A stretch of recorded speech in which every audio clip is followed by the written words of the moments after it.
Dans les ombres d'un cabinet de médecine traditionnelle, deux âmes brisées se rencontrent. Elle, perdue entre les ruines d'un amour passé. Lui, un médecin aux mains guérisseuses et au regard pénétrant. Quand la douleur physique devient prétexte à une intimité interdite. Quand chaque toucher éveille des désirs enfouis. Quand les secrets commencent à se dévoiler. Il n'y a plus de retour en arrière. Entre les draps blancs de son cabinet, entre les tasses de thé amer et les bonbons à la menthe, une passion dévorante va naître. Préparez-vous à plonger dans une histoire où la guérison du corps n'est que le début. Bienvenue dans le parfum du désir.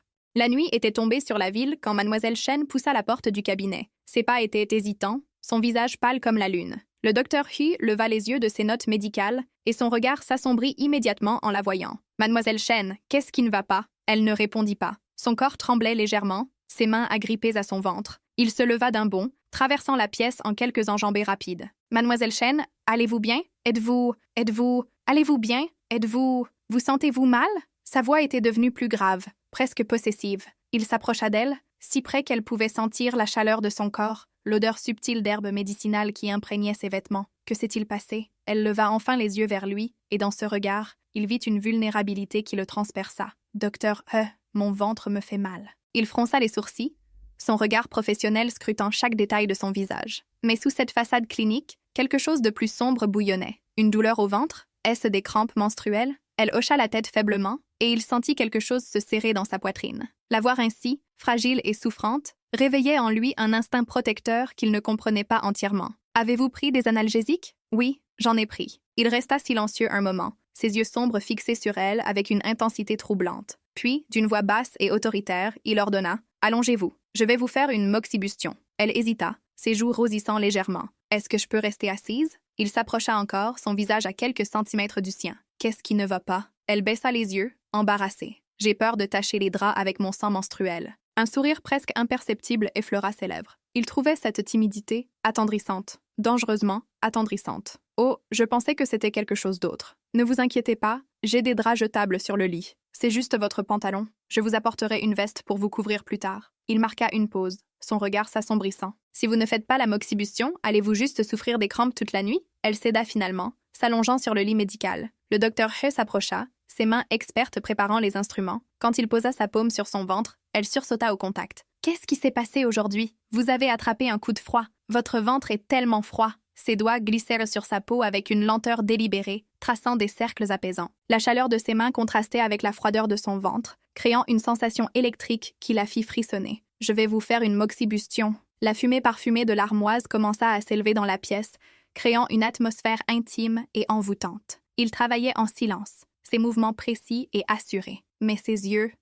ne quittaient jamais son visage. « Vous sentez la chaleur? » Elle hocha la tête, incapable de parler. La sensation était étrange, presque érotique. La chaleur se répandait dans son ventre, chassant la douleur, mais éveillant quelque chose d'autre, quelque chose de dangereux. « Si la température n'est pas bonne, dites-le moi. »« D'accord, d'accord. » Le silence s'installa entre eux, lourd de non-dits. Il continuait son traitement, mais l'air dans la pièce était devenu épais, chargé d'une tension palpable. « Je ne savais pas que vous aviez des crampes menstruelles. Quand j'ai pris votre pouls, je n'ai pas remarqué de problème de crampes non plus. Que se passe-t-il? » Il attendit sa réponse, mais elle resta silencieuse. Son regard se fit plus insistant, presque inquisiteur. « Ne soyez pas timide à propos de vos règles et ne m'en parlez pas. Avoir un cycle régulier est vraiment important pour la santé des femmes. Je vous ai dit de ne pas boire de choses froides, mais vous n'avez pas écouté. » Sa voix avait pris un ton de reproche, presque possessif, comme s'il avait le droit de se soucier d'elle, comme si elle lui appartenait déjà. En fait, elle hésita, ses yeux brillants de larmes contenues. « En fait, je n'avais pas de crampes avant. »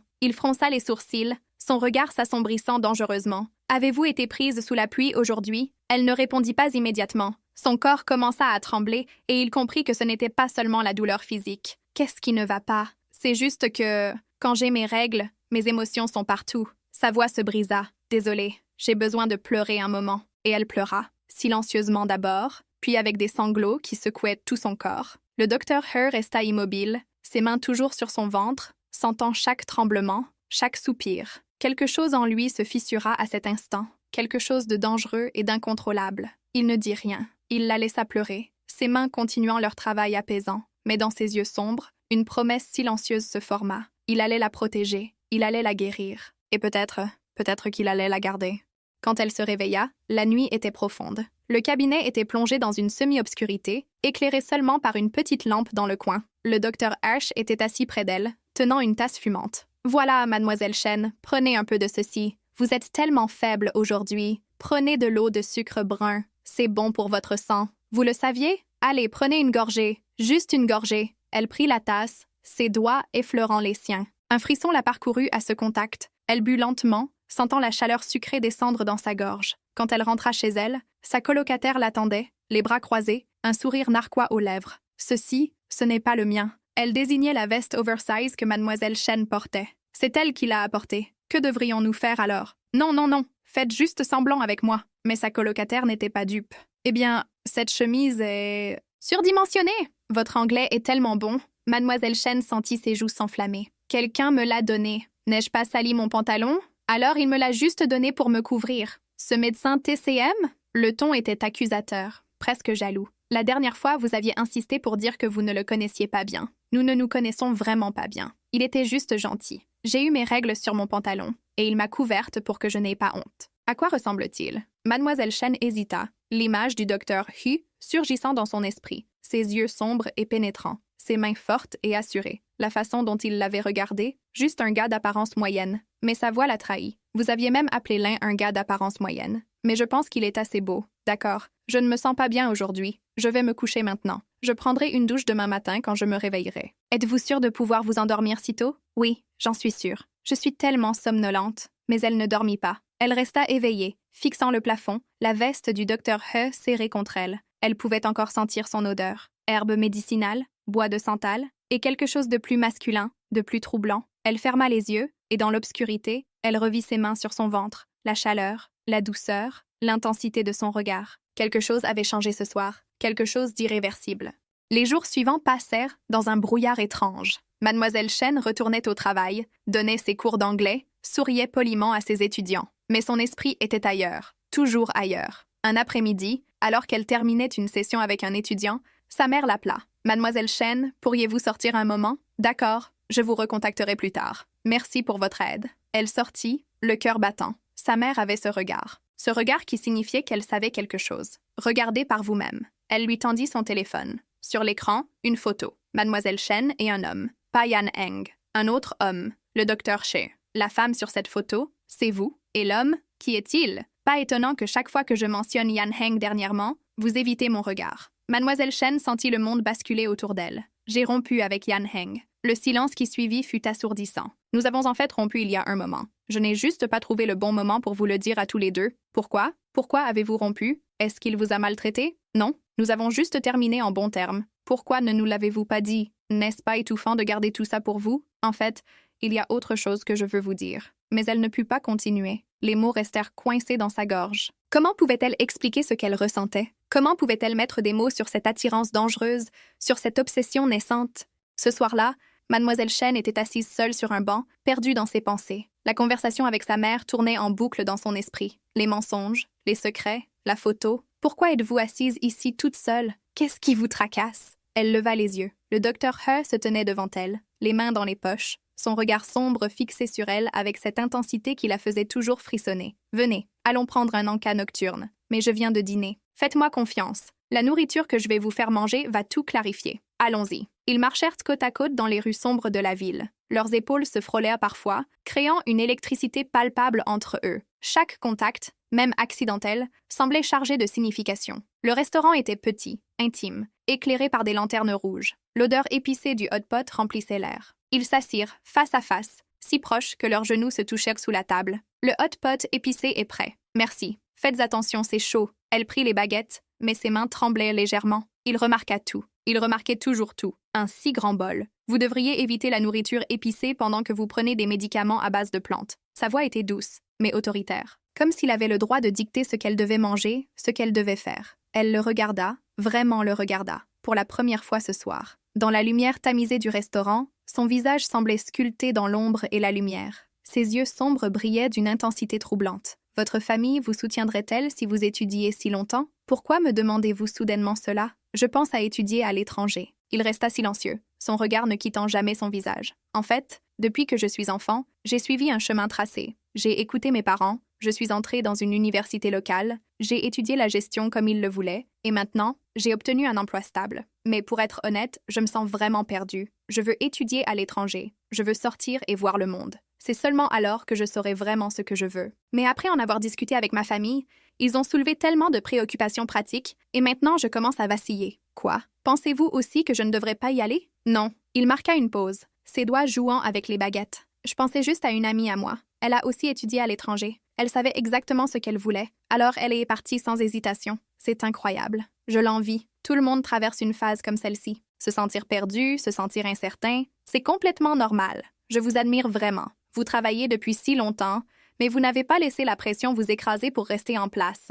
Vous avez toujours votre propre curiosité et passion. C'est rare. Êtes-vous sérieux? Oui, le silence s'installa entre eux, mais ce n'était pas un silence inconfortable. C'était chargé, électrique, plein de choses non dites. Pour être honnête, quand j'étais à l'école, j'ai aussi eu d'énormes conflits avec ma famille à propos de ma spécialité. Ma mère et mon grand-père pratiquaient la médecine traditionnelle chinoise, tandis que mon père était médecin occidental. Et à la fin, à cause de ma mère. Sa voix se brisa légèrement, et pour la première fois, elle vit une fissure dans son armure. Elle est décédée d'un cancer du sein. Avant de mourir, elle a terriblement souffert des effets secondaires de la chimiothérapie. Mais la médecine chinoise peut aider à soulager cette souffrance. Alors j'ai choisi la médecine traditionnelle chinoise. Cela a créé une énorme fracture entre mon père et moi, mais à la fin, j'ai trouvé une carrière que j'aime vraiment. Mademoiselle Chen sentit quelque chose se serrer dans sa poitrine. Elle tendit la main, presque sans réfléchir, et toucha la sienne sur la table. Leurs doigts se frôlèrent, et il ne retira pas sa main. Au contraire, il la retourna, entrelaçant ses doigts avec les siens. Ils restèrent ainsi, main dans la main, au milieu du restaurant bruyant. Mais pour eux, le monde avait disparu. Il n'y avait plus que cette connexion, cette chaleur, cette promesse silencieuse. Quelques jours plus tard, elle le croisa par hasard près d'un dépanneur. Il était sur un skateboard, glissant avec une aisance surprenante. Le médicament a-t-il un goût si mauvais? Il s'arrêta devant elle, un sourire amusé aux lèvres. Je me sens groggy après une journée de travail. Alors je sors prendre l'air et me détendre. Quel regard. Je ne peux pas faire du skateboard. Je pense que le tai chi vous conviendrait mieux. Alors, devrais-je porter un costume traditionnel pour le tai chi? Oui. Avec une paire de chaussures en tissu simple. Êtes-vous vraiment impartial, comme vous l'avez dit? Pensez-vous que les médecins de médecine traditionnelle chinoise sont tous de vieux hommes? C'est pourquoi on les appelle vieux médecins de médecine traditionnelle chinoise? Vous semblez de bonne humeur aujourd'hui. Je ne me moque pas de vous. Vieux ne se réfère pas seulement à l'âge. C'est aussi une question d'expérience et de capacité professionnelle. Je vous fais un compliment. Après avoir pris votre médicament hier, j'ai dormi pendant 4 heures l'après-midi. Il sourit, et ce sourire transforma complètement son visage. Il semblait plus jeune, plus accessible, dangereux. Allons-y. Ils entrèrent dans le dépanneur ensemble.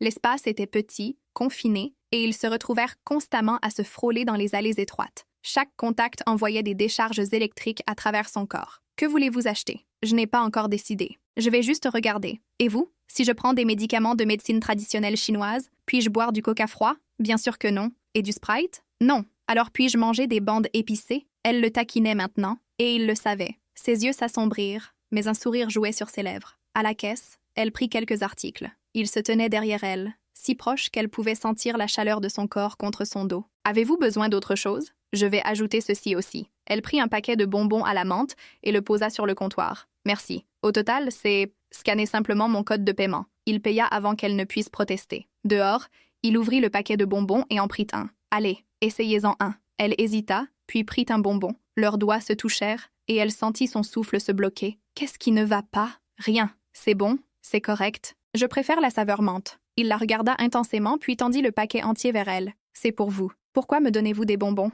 Ne vous êtes-vous pas plainte de l'amertume de la médecine traditionnelle chinoise? Vous pouvez prendre un bonbon à la menthe chaque fois que vous buvez le médicament. Elle prit le paquet, ses doigts tremblant légèrement. C'était un geste simple, presque insignifiant. Mais pour elle, c'était tout. Vous êtes vraiment un bourreau de travail. Même pour me donner des bonbons, vous avez dû le justifier avec la théorie de la médecine traditionnelle chinoise. Que devrais-je dire d'autre? Je vous donne un paquet de bonbons pour vous souhaiter une vie douce. Leurs regards se croisèrent, et quelque chose passa entre eux, quelque chose de brûlant, d'inévitable. Cette nuit-là, Mademoiselle Chen ne put pas dormir. Elle tournait et se retournait dans son lit, le paquet de bonbons à la menthe serré dans sa main. Chaque fois qu'elle fermait les yeux, elle voyait son visage, ses mains, son sourire rare et précieux. À 3 heures du matin, son téléphone vibra. Un message. « Vous dormez ?» Son cœur bondit dans sa poitrine. C'était lui. « Non? Et vous? Je pense à vous. » 3 mots. 3 mots simples qui firent basculer son monde. « Docteur, et venez me voir. Maintenant. » Ce n'était pas une question. C'était un ordre. Et elle obéit. Elle s'habilla rapidement, sortit dans la nuit froide. Le cabinet était à 20 minutes à pied. Elle courut presque tout le chemin, son cœur battant si fort qu'elle pensait qu'il allait exploser. La porte du cabinet était entr'ouverte. Elle entra, et il était là, debout près de la fenêtre, regardant la nuit. « Vous êtes venu !» Sa voix était rauque, chargée d'émotion. « Vous m'avez demandé de venir. » Il se retourna, et dans la faible lumière, elle vit l'intensité brute dans ses yeux. Ce n'était plus le médecin professionnel. C'était un homme qui la désirait. « Je ne devrais pas. Vous êtes ma patiente. C'est contraire à l'éthique. C'est... » Mais elle ne le laissa pas finir. Elle traversa la pièce et l'embrassa. Le baiser fut explosif. Toute la tension accumulée, tous les regards volés, tous les contacts accidentels culminèrent en ce moment. Ses mains trouvèrent sa taille, la tirant contre lui avec une force presque désespérée. Elle gémit contre ses lèvres, ses doigts s'emmêlant dans ses cheveux. Il la souleva, la portant vers le canapé médical. Ils tombèrent ensemble, leurs corps s'enchevêtrant, leurs mains explorant avec une urgence frénétique. « Êtes-vous sûr ?»